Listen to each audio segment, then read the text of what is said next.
是不是应该很放心，不让进？我们怎么能相信高智还活着？我们怎么能相信这个不再撒谎的政府？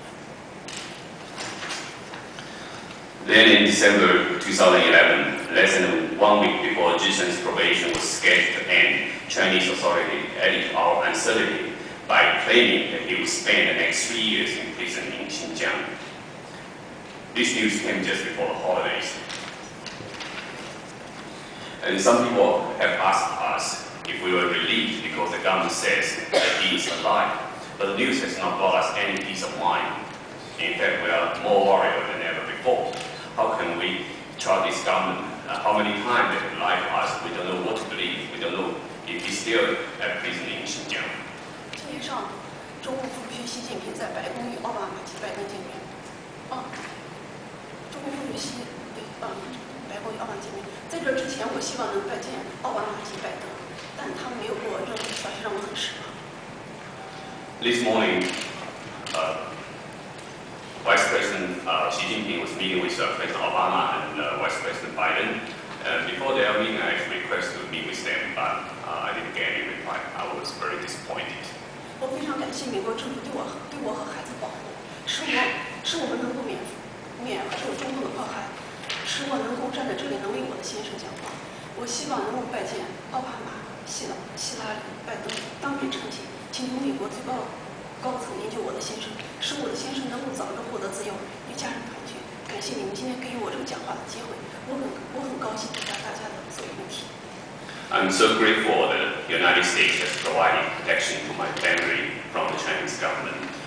And I also need to ask that all of you, including President Obama, Vice President Biden, and Secretary Hillary, to continue to call on the government of China to respect human rights for all its citizens. And actually, I'd like to request a meeting with them to, tell them the story face to face. I ask you to continue to report on this case so that the truth about his treatments at the hand of Chinese government will be known to the world. And I hope and pray that with your help, my husband will regain his freedom and my family can be together once again. Thank you for giving me this opportunity to speak here today. I welcome any questions you may have. 最后，我请求国会将下列的文章作为永久记录，以用于了解人权律师高智和帮助高智。一是蔡州华案件是基督徒的迫害案，然后是3份公开信法轮功的迫害案，黑夜、黑头套、黑帮绑架。第4个是名人身材。The impact it is having on you, your family, and of course on Gao Zhixian as well. Without objection, the request you have made for those documents to be made a part of the record will be made a part of the record. And I would include another one that I remember we received on September 27th of 2007 that was actually used against Gao Zhixian. It was an open letter to the United States Congress, a very, very incisive letter, and with quotations from Madison, the quotation from Martin Luther King, where Dr. King said, injustice anywhere is a threat to justice everywhere. Without objection, that too will be made a part of the record. I'd like to now invite our second wife, whose husband is being unjustly persecuted, Li Jing, for your testimony.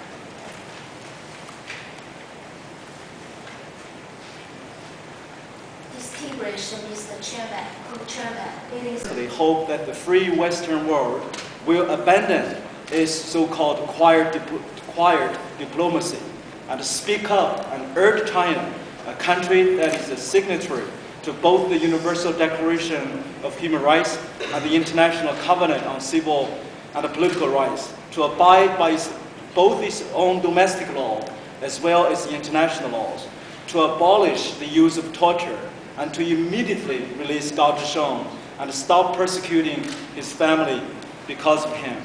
And China should be held accountable for Gao's case. On the occasion of the visit to the United States by Vice President Xi Jinping, the next leader of China and the Chinese Communist Party, we are filled once more with some hope, hoping that these meetings between America's top leaders and Xi Jinping can facilitate Gao Zhixian's release. We do not forget, without the countless Americans who, under the leadership of President Abraham Lincoln, died to free the black slaves, and without the price paid by Martin Luther King and his supporters, the first African-American president in U.S. history would not be sitting in the White House today. This glorious history reminds us that those who have been freed must not forget the virtue of those who fought for freedom. Furthermore, they have the obligation to carry on this tradition and to show compassion and support for those around the world who are still being oppressed. This is the spirit of Martin Luther King and Gao Zhisheng, and it is a noble reason that should compel us to continue to fight for their cause. And Mr. Chairman, I was very much moved this morning by the actions of my friend Michael Horowitz on behalf of the China 6 prisoner of faith and all other Chinese prisoners of conscience. And I think Mr. Horowitz is here today.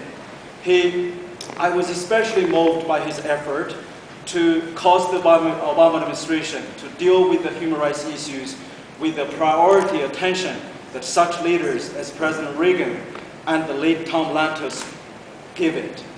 Michael was arrested in front of the White House this morning for engaging in a quiet and respectful demonstration. And as I saw the police placed handcuffs on him and drive him away in a squad car, I realized how great America's heart can be. I also realized the great things that America's friends of freedom can do for oppressed people in China and elsewhere. Before his arrest, Michael prepared a statement which I hope can be entered into the hearing record. As you know, Michael played an